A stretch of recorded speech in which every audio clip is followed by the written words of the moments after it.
It's a good AGam in Kansas morning. Good morning. Let's take a look and see what's coming up today.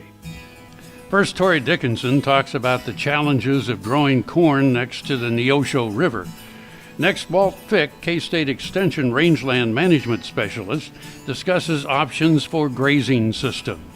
Then Tracy Brunner, NCBA President, updates us about how the weather, the markets, and recent wildfires have affected cattle producers.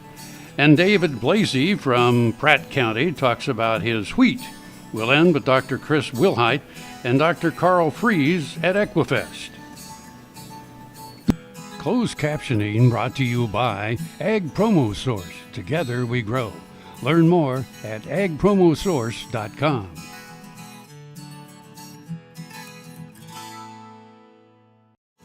This segment brought to you by Kansas Regenerative Medicine. Your stem cells, your health, your life.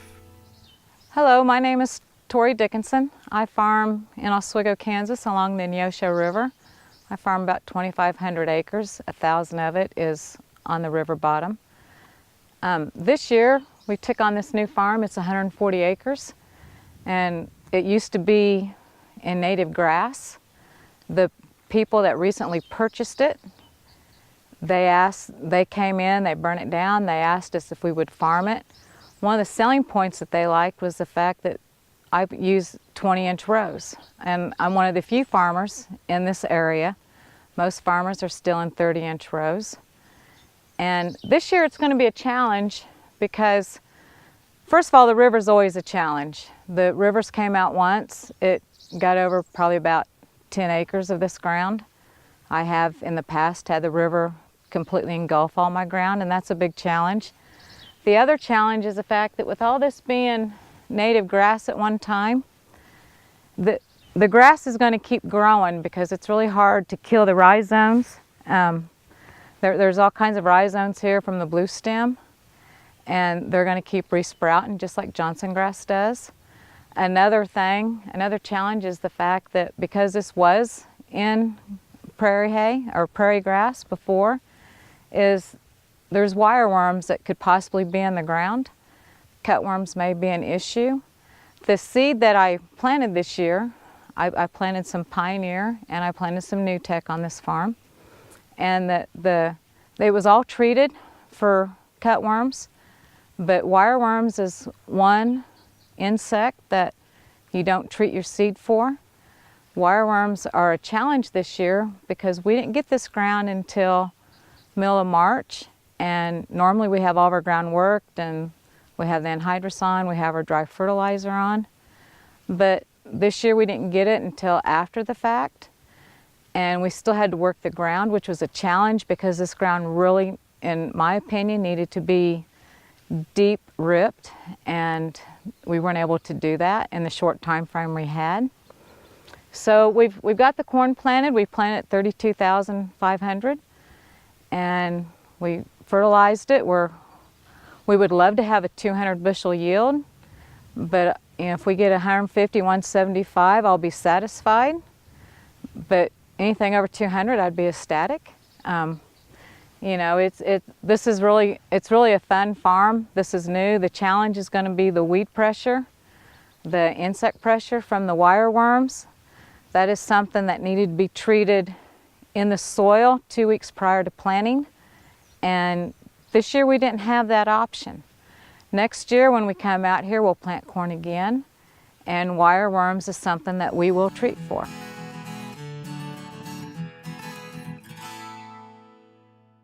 Through the generosity of Dr. Eva Gardner and Dr. Dan Thompson, Kansans now have the opportunity to support the wildfire relief effort by purchasing a signed and numbered print of the original painting, A Walk Through Henry's Dreams, by Dr. Gardner. This gallery quality print is only $200. Order your print today online or call 785-273-5115. Please help support the Kansas Livestock Foundation Wildfire Relief Fund. Grain sorghum is one of the most important cereal crops worldwide, and Kansas leads the nation in its production. Over the years, sorghum has been either exported, used in animal feed domestically, or for other industrial uses. Recently, its use in the ethanol market has seen tremendous growth, with 30% of domestic sorghum typically going to ethanol production. Kansas Grain Sorghum is committed to sorghum research, market development, and education. Learn more at ksgrainsorghum.org. Buying a car shouldn't be this hard. And at Brown Chevrolet Buick in Wamego, it isn't. It's actually awesome. Whether you want a new or used car or truck, Toby's team can make the deal. Even if you want to custom order a new car or truck, Toby's team can make the deal. See Toby's team at Brown Chevrolet Buick in Wamego. We're awesome.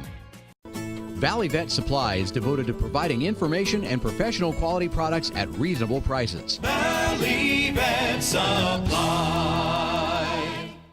This segment brought to you by Kansas Farm Bureau, the voice of agriculture. To join today or for more information, go to kfb.org or find us on Facebook and Twitter.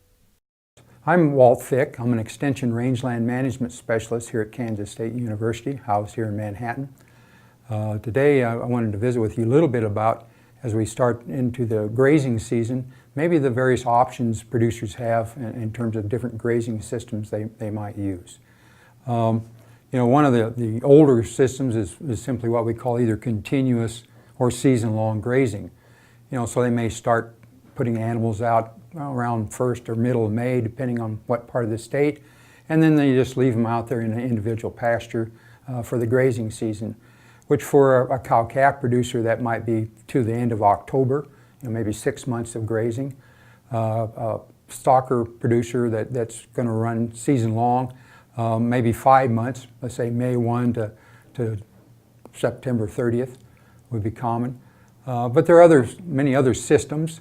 One of them that's used here in the Flint Hills has been called intensive early stalking or double stalking, at some time referred to, where again we put on these 500-600 pound animals, and again early, southern part of the Flint Hills maybe April 15th even, but May 1, let's say, but they come off middle of the summer, July 15th, the first August range, so they're only out there half the season, but there's twice as many animals. That takes advantage of the higher quality that we have in the early season. If we get late summer rains, we get forage production occurring, so it'll carry a fire the next year, which is important again for the livestock gains on those stockers. There are various kinds of rotational grazing systems. They vary from maybe just a simple two-pasture system, where somebody might graze a pasture the first half of the season and then switch to another pasture, and then the next year they start off in the pasture they left in the fall. And what that does is it allows late summer rest every other year then in those pastures. And that's critically important for the vigor of our warm season grasses. And then we've got 3, 4, 5 pasture systems. What I would call a management intensive system might have 8 pastures or paddocks, and those people will probably be moving their livestock fairly quickly early in the season when plant growth is high, maybe every day or two for a month. Then as plant growth slows down, then they start slowing down the rotation. So we have people doing that. The extreme case of what I would call a management intensive system would be what we call mob grazing, where in those cases that they may not start grazing until maybe you have a couple feet of growth, because you got to have, if you've put out hundreds of thousands of pounds of animal weight on an acre, they got to have something to eat. So it's very quick. They usually graze it pretty well off, but then they probably aren't going to return to that pasture that season. They just have a number that they just move around, and so that's kind of the extreme case. And there's a few people practicing that. Well, I think the grazing systems that are used in the state do vary a little bit depending on whether you're here in the eastern part of the state where we have higher rainfall versus out west. Most of our research that's been done on grazing work has been done either here at Manhattan. Dr. Clinton Owensby is a person who's been doing that for years, and he's been kind of rotating between systems on a given pasture rather than using the same system year after year. He's rotating. So right now I know he's using intensive early stalking, takes the animals off, and then the next year he's double stalks it again, but he leaves half the animals in those pastures for the remainder of the season. And he's been doing that for several years, and that's been a fairly economic system. The prairie seems to be holding up under that system as well. But that's probably maybe better adapted to the eastern part. Other research that's being done over the years in Kansas has been done out at Hays. That's one of our Western Kansas Ag Research Center at Hays. Dr. Keith Harmony there is working mostly with cow-calf, but they've done some stalker research as well, where we found out the double stalking system works here. In western Kansas, it doesn't work as well. The cattle don't grain as much, and it seems to have more of a negative effect on the composition.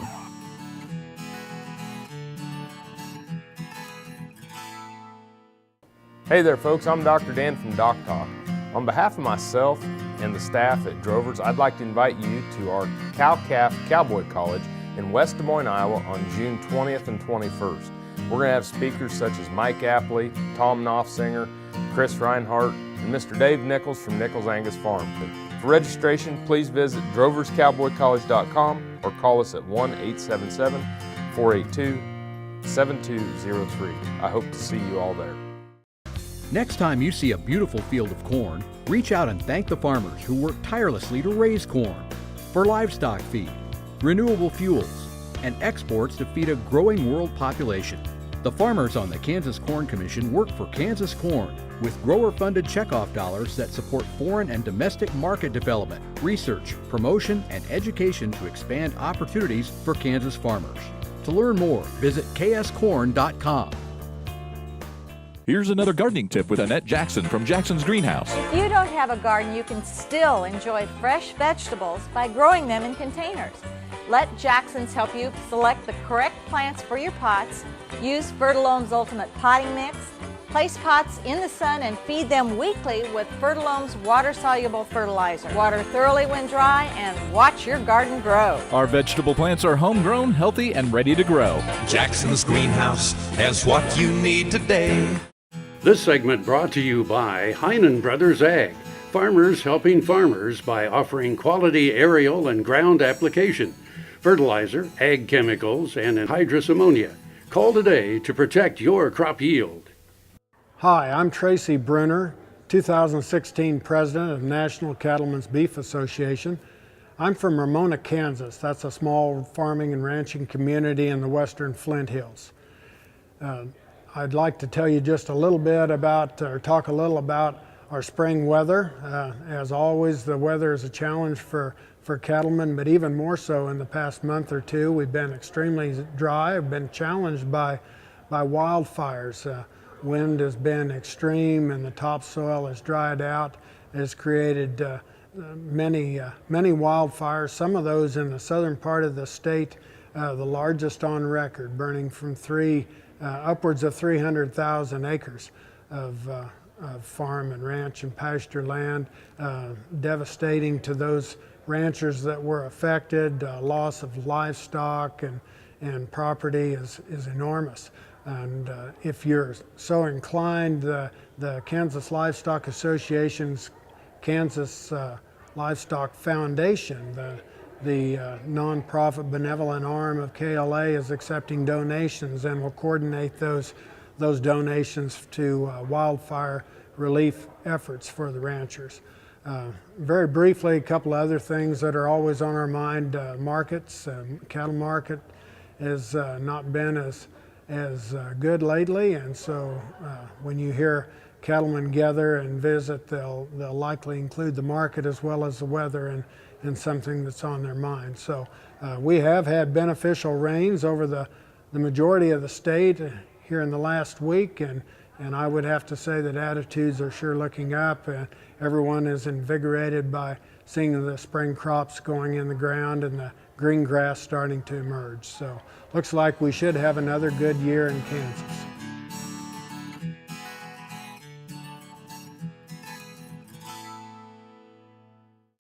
Earlier in my life, I rode bucking horses and rodeos, and my shoulders took such a beating, and that was probably the reason for having several previous surgeries on both shoulders. About a year ago, I decided that I didn't want to have another surgery.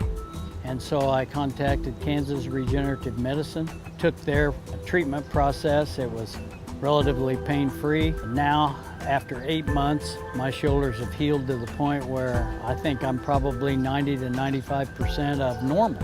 It takes a couple of months to start to see results with stem cell injections, but at about 3 to 3.5 months, I started to feel better. I started to have less pain and feel real progress. That continued to increase gradually until now at approximately 8 months.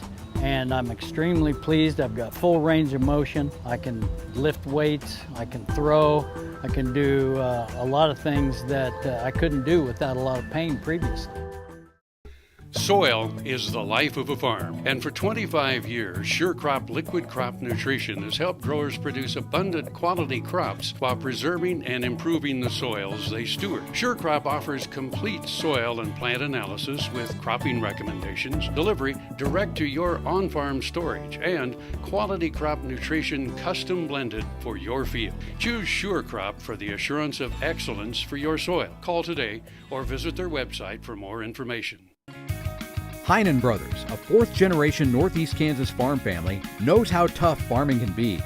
Farmers helping farmers.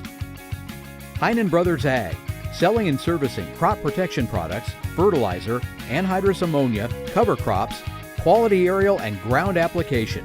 Call today to learn about our extended term financing program. 800-760-4964. HeinenBrothersAg.com.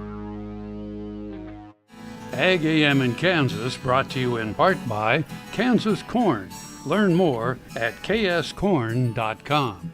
I'm David Blasi. I live here in Pratt County, Kansas, northwest of Pratt, about a couple miles. We're standing in front of my county demonstration plots. We do grow certified seed for several companies. Since January 1 until about the 15th of April, we'd had 90 hundredths of rain. We had 4.5 inches the first part of December last year, which got us through the winter in great shape. As you know, everybody knows we had tremendous winds through the month of March. I think we had 4 days with the wind less than 25 miles an hour. And the wheat was getting very dry. The poor ground, the light ground, the sand was really starting to show the drought.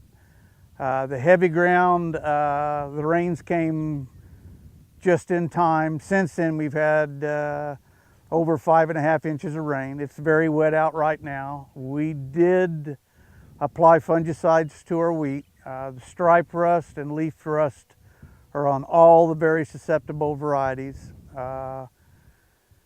We've been putting fungicide on for 3 or 4 years now, and every year we apply quite a little bit more fungicide. We put on approximately 1,500 acres of fungicide this year on about 2,900 acres of wheat. All our susceptible varieties, Red Hawk, Everest, Armor, I think that's a no-brainer. You just put the fungicide on those varieties. On our plots back here, we put the fungicide on the back side of the plots. We did not put anything on the front side of the plots or the west side. It's going to be interesting to see. Like I said, we've had about 5 inches of rain. They're talking about another inch, inch and a half this weekend. Had a tremendous amount of powdery mildew. The fungicides took care of that. So I'm a firm believer in fungicides pay. I think the worst case scenario, you'll always at least get your money back, barring the big white combine or a hailstorm coming in, the day before you harvest it.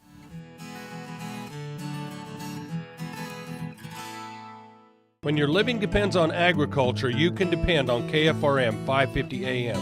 If you're in the southwest 3/4 of Kansas or the northern half of Oklahoma, catch us at 550 AM on the radio dial. But if that isn't you, listen on your cell phone at TuneIn Radio or on your computer at KFRM.com. We promise to keep you informed, entertained, and company as you go through your day. KFRM 550 AM, the voice of the plains.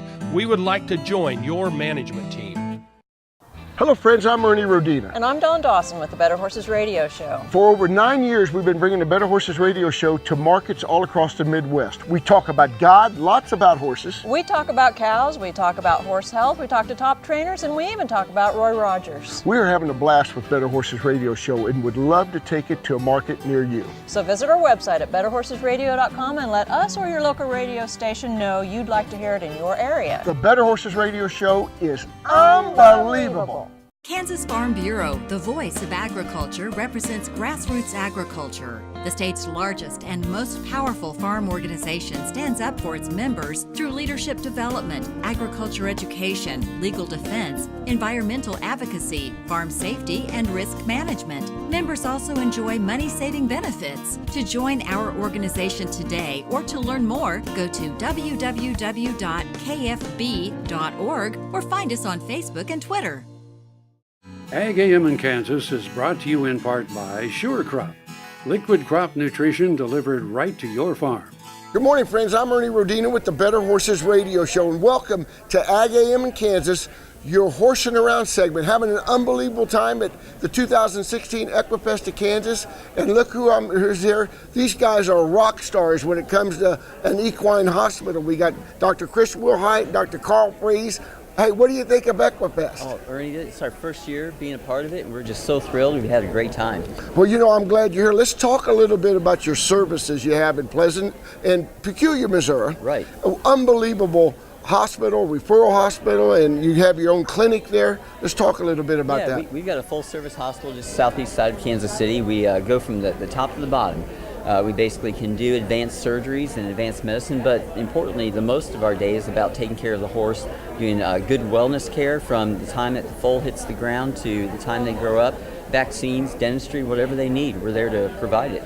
And you know, we're talking about, we've got both of you, the head of it, but you got a tremendous team. Right, we've got 6 veterinarians and 3 consulting veterinarians, so that what we've done is built a team, brought a team together that whatever your horse may need, we can find the right person to help them out. Well, it's great to be here. And what do you see? You know, you've been here talking to horse people. What seems like the most common issue that you're running up against right now?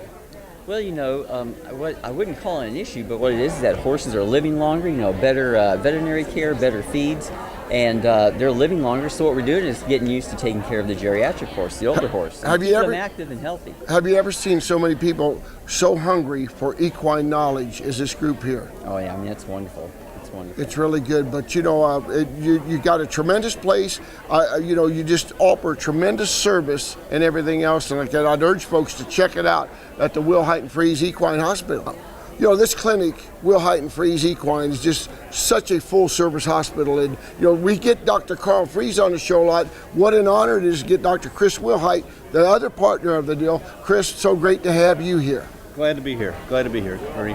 We, our clinic, you were asking about, you know, what makes us unique, and we've got one of the best staffs. From, you know, when you walk in the door to the technicians to the veterinarians, it's a complete service. Everybody there is all about the horse. Well, I'm going to talk about user-friendly. You guys are so user-friendly because sometimes people get intimidated going into a large operation like that, but you communicate so well. I remember had an issue with a horse in there, and you guys are on top of it like none other. You know, and I could not believe the service that I got from you. I'm talking about early in the morning. And you're really good. Service with a smile from the Wilhite and Frees folks down there.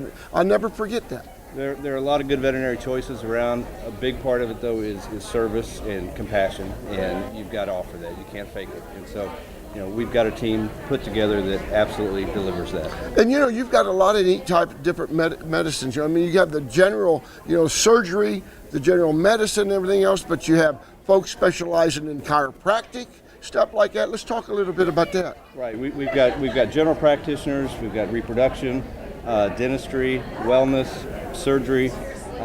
We do have chiropractic and acupuncture services available, and we're always happy to bring in specialists. You know, dermatologists, ophthalmologists, whatever we need to help take care of your horse. How do our listeners out there and viewers get in touch with you at Wilhite and Frees? Probably easiest way, 816-779-0100. or Wilhite and Frees Equine at Comcast.net. And I'm going to tell you another thing. Make sure you get on and be a Facebook friend of Wilhite and Frees Equine. Tremendous, tremendous deal. Thank you so much, and thanks for tuning in to AGam in Kansas with the Better Horses Radio Show and the Horsing Around segment. Closed captioning brought to you by Ag Promo Source. Together we grow. Learn more at agpromosource.com.